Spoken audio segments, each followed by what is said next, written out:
गुरुर्ब्रह्मा गुरुर्विष्णुर्गुरुर्देवो महेश्वरः गुरुः साक्षात् परब्रह्म तस्मै श्रीगुरवे नमः।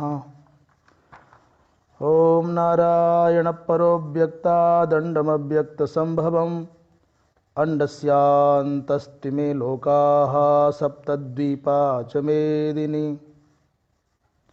भगवान भाष्यकार भारतीय सांस्कृतिक वाङ्मय की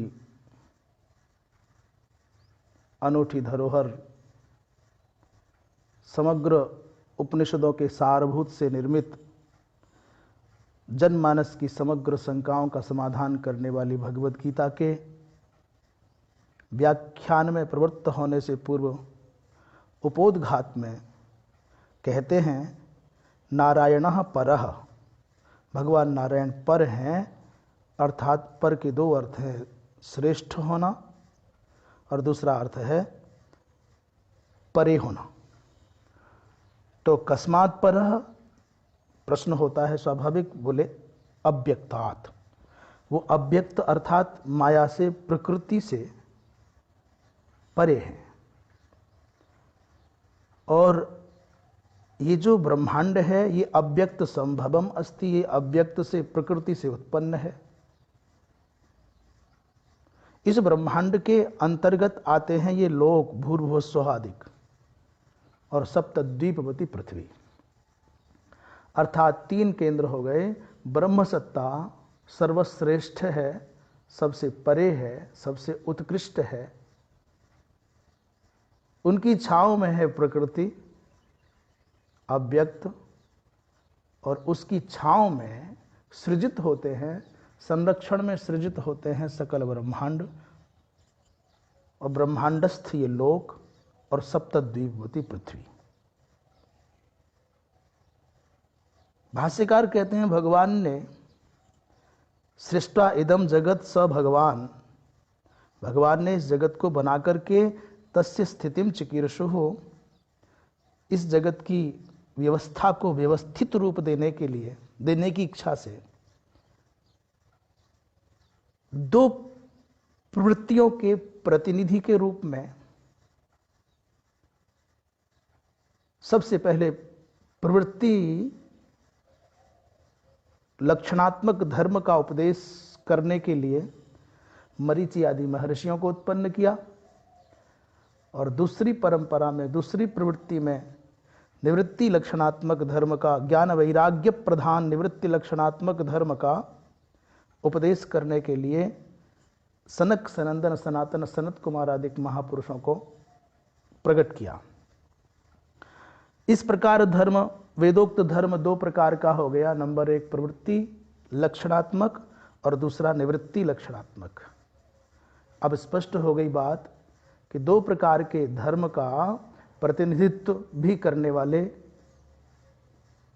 दो भिन्न भिन्न प्रकार के महापुरुष हैं। प्रवृत्ति लक्षणात्मक धर्म का प्रतिनिधित्व करते हैं, परिपालन करते हैं मरीचि आदि महर्षि, अर्थात गृहस्थ परंपरा, और निवृत्ति लक्षणात्मक धर्म का प्रतिनिधित्व करते हैं सनक, सनंदन, सनातन, सनत कुमार आदि निवृत्ति मार्गीय महापुरुष। इसके अनंतर धर्म जिज्ञासा होती है, भाई प्रवृत्ति लक्षणात्मक, निवृत्ति लक्षणात्मक, तो धर्म क्या है? कहते हैं धर्म है जो साक्षात प्राणियों के अभ्युदय और निश्रेयस की सिद्धि का हेतु हो। धर्म वह है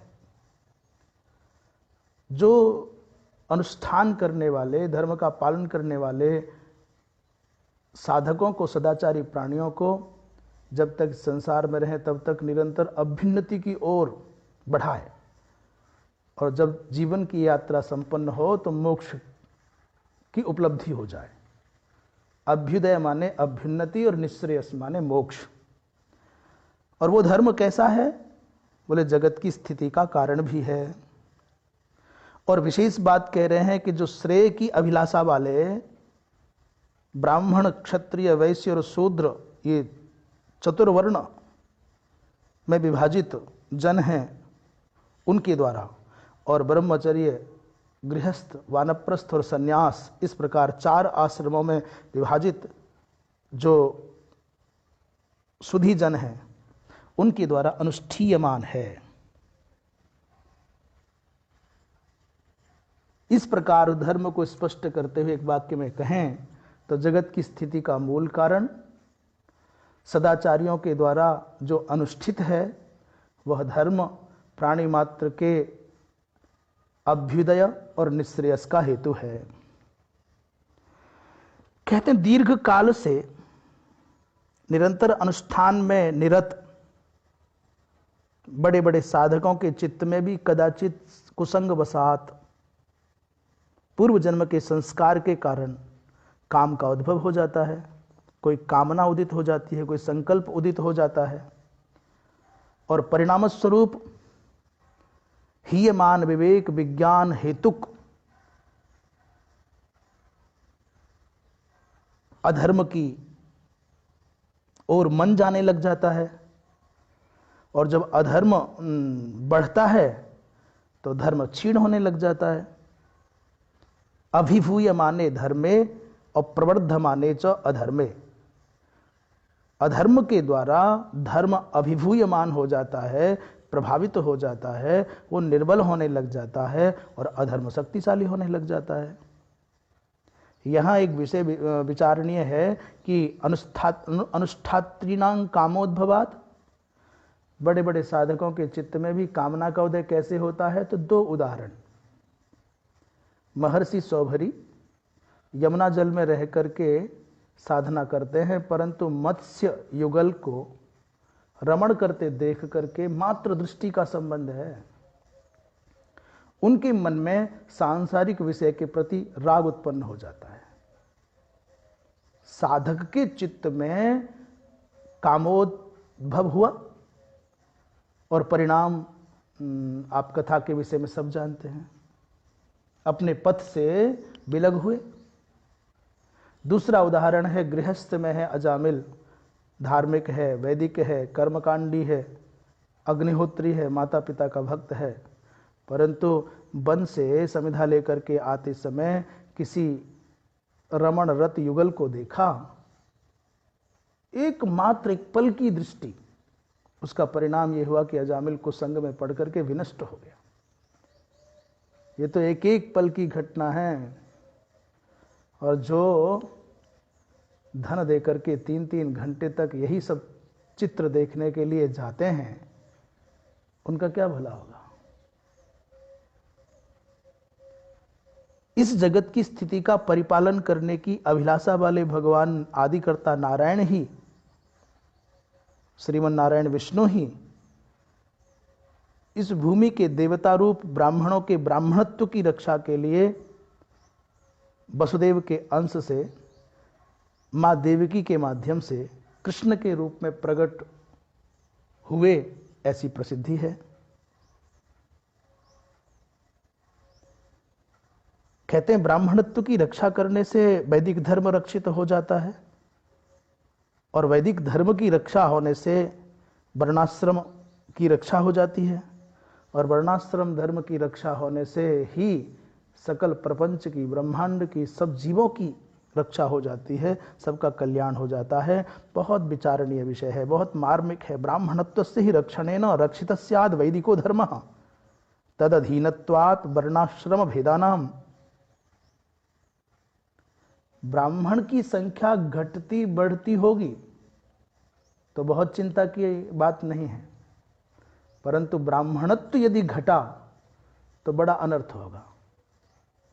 जैसे दाहकता के बिना अग्नि को आग नहीं कहते, राख कहते हैं, वैसे ही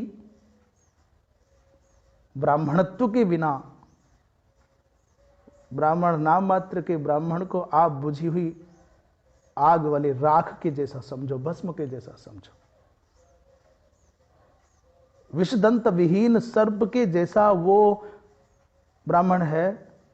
जैसे विषदंत जाने पर सर्प केवल फुफकार मार सकता है, किसी का नियंत्रण नहीं कर सकता।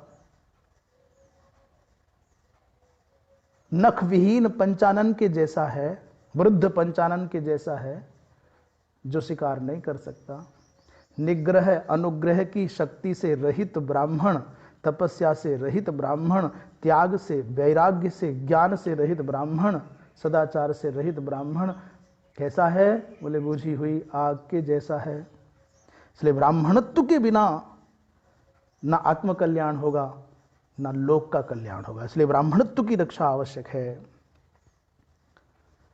वही भगवान नारायण जो ज्ञान, ऐश्वर्य, शक्ति, बल, वीर्य और तेज से संपन्न है, अपनी त्रिगुणात्मिका वैष्णवी माया का मूल प्रकृति का वशीकार करके, उसको नियंत्रण में करके, अजन्मा होने पर भी जन्म लेने वाले जैसे प्रतीत होते हैं, अव्यय अव्यक्त होते हुए भी व्यक्त जैसे प्रतीत होते हैं, भूतों के ईश्वर, प्राणियों के ईश्वर होते हुए भी नित्य शुद्ध बुद्ध मुक्त स्वभाव होने वाले, मुक्त स्वभाव वाले होने पर भी वो क्या? अपनी माया के द्वारा देहवान इव जात इव और लोकानुग्रहम कुर्बन इव लक्ष्यते।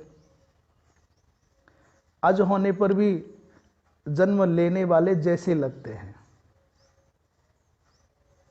देहवान इव, यद्यपि भगवान का कोई दैहिक स्वरूप निर्धारित नहीं है, परंतु लगते हैं। और लोकानुग्रहम कुर्बन इव प्रतीयते। स्वप्रयोजना भावेपि, यद्यपि भगवान का अपना कोई प्रयोजन नहीं है, तदपि भूतानुजिघृक्षया, भूतानुजिघृक्षया माने भूतों प्राणियों के ऊपर अनुग्रह करने की भावना से भगवान ने शोक मोह के महोदधि में निमग्न अर्जुन को प्रवृत्ति लक्षण निवृत्ति लक्षणात्मक उभयविध धर्म का उपदेश किया। शोक मोह महोदधौ निमग्नाय उपदिदेश।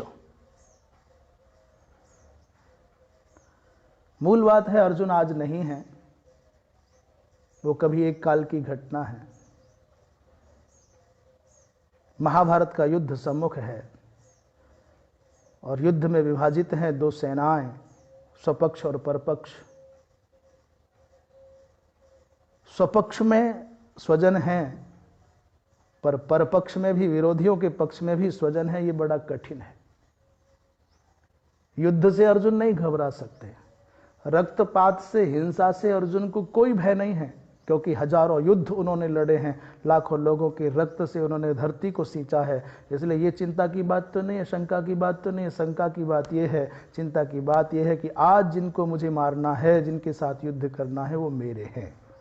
भय किसी के मारने का नहीं है, भय हिंसा का नहीं है, भय है ममता का।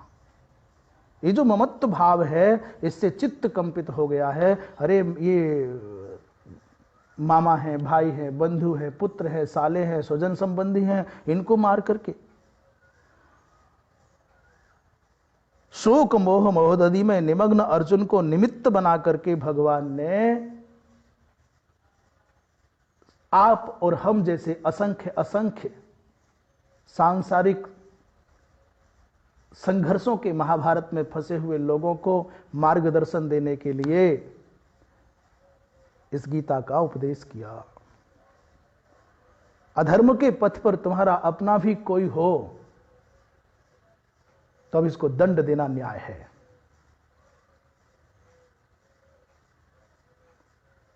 धर्म के मार्ग में संबंध नहीं चलता, रक्त के संबंध नहीं चलते। जो शास्त्र की दृष्टि से धार्मिक है उसका संरक्षण हो, और जो शास्त्र की दृष्टि से, धर्म की दृष्टि से अनैतिक, अनाचार और कुपथ पर है, उसको दंड मिलना चाहिए। न्यायार्थ निज बंधु को भी दंड देना धर्म है। कहते हैं गुणाधिकै ही गृहीतः अनुष्ठीयमानः च धर्मः प्रचयं गमिष्यति। जो गुणाधिक हैं, जो श्रेष्ठ जन हैं, उनके द्वारा अनुष्ठीयमान जो धर्म है वो प्रचय को, विस्तार को प्राप्त होगा। इस भाव से भगवान ने अर्जुन को निमित्त बना करके धर्म का उपदेश किया। और तम धर्मम भगवता यथोपदिष्टम वेदव्यासः सर्वज्ञो भगवान गीताख्यैः सप्तभि श्लोक शतैः उपनिबबन्ध। भगवता यथा उपदिष्टम, भगवान ने जैसा धर्म का उपदेश किया था वैसा ही वेदव्यास जी महाराज ने गीता के रूप में 700 श्लोकों में उसको संकलित कर लिया। यहां वेदव्यास भगवान के 2 विशेषण दिए हैं। कोई कहे कि कभी सुनाया युद्ध के मैदान में कृष्ण ने अर्जुन को गीता का ज्ञान, तो क्या व्यास वहां थे? क्या व्यास ने सब सुना था? और सुना था तो क्या कालांतर में भी सब व्यास जी को रह गया गीता का भान? आप और हम सब सुनते हैं, कितना धारण कर पाते हैं? श्रवण करके कितना धारण कर सकते हैं, धारण करके कितना उसको दृढ़ीकृत कर सकते हैं, और कितना फिर उसको संकलित कर सकते हैं किसी ग्रंथ विशेष में। परंतु 2 विशेषण देकर के शंका मिटा दी। वेदव्यासः कः, बोले सर्वज्ञः, सर्वम जानाति इति सर्वज्ञः। वो अल्पज्ञ नहीं है हमारे और आपके जैसे। और के द्वितीय बोले भगवान, षडैश्वर्य संपन्ना। भगवान पद का तात्पर्य है भग माने 6, ऐश्वर्यस्य समग्रस्य धर्मस्य यशसः श्रियः और ज्ञान वैराग्योश्चैव षण्णाम भग इतिंगना अथवा इति ऋणा। जिनके पास समग्र ऐश्वर्य हो, जिनके पास समग्र धर्म हो, जिनके पास समग्र यश हो, जिनके पास समग्र श्री हो, और जिनके पास समग्र ज्ञान हो, और जिनके पास समग्र दया वैराग्य हो, ऐसे भगवान वेदव्यास जी महाराज ने गीता के रूप में उसको आप और हम सब के लिए उपलब्ध कराया। तत् इदम गीता शास्त्रम, वही है गीता शास्त्र, समस्त वेदार्थ सारम, समस्त वेदार्थ सार संग्रहभूतम दुर्विज्ञार्थम। समस्त वेदों के अर्थ के सार का संग्रहभूत है। अतएव दुर्विज्ञेय, ये दुर्विज्ञेय है इसका अर्थ। विज्ञेय विशेषेण ज्ञातुम योग्यम विज्ञेयम, और दुरुपसर्गेण वह बहुत कठिन है, सहजतया संभव नहीं है। और इसी प्रसंग को भगवान भाष्यकार कहते हैं, इस गीता के गूढ़ार्थ को प्रकट करने के लिए अनेक आचार्यों ने समय समय पर अपनी विभिन्न टीकाओं के द्वारा, भाष्यों के द्वारा, व्याख्याओं के द्वारा स्पष्ट करने का प्रयत्न किया, और मैं भी करने जा रहा हूं। इसका मूल कारण है कि अब तक जितनी व्याख्याएं हुई हैं उनमें आपस में समन्वय नहीं है, सामंजस्य नहीं है। शेष प्रसंग कल। हर हर महादेव।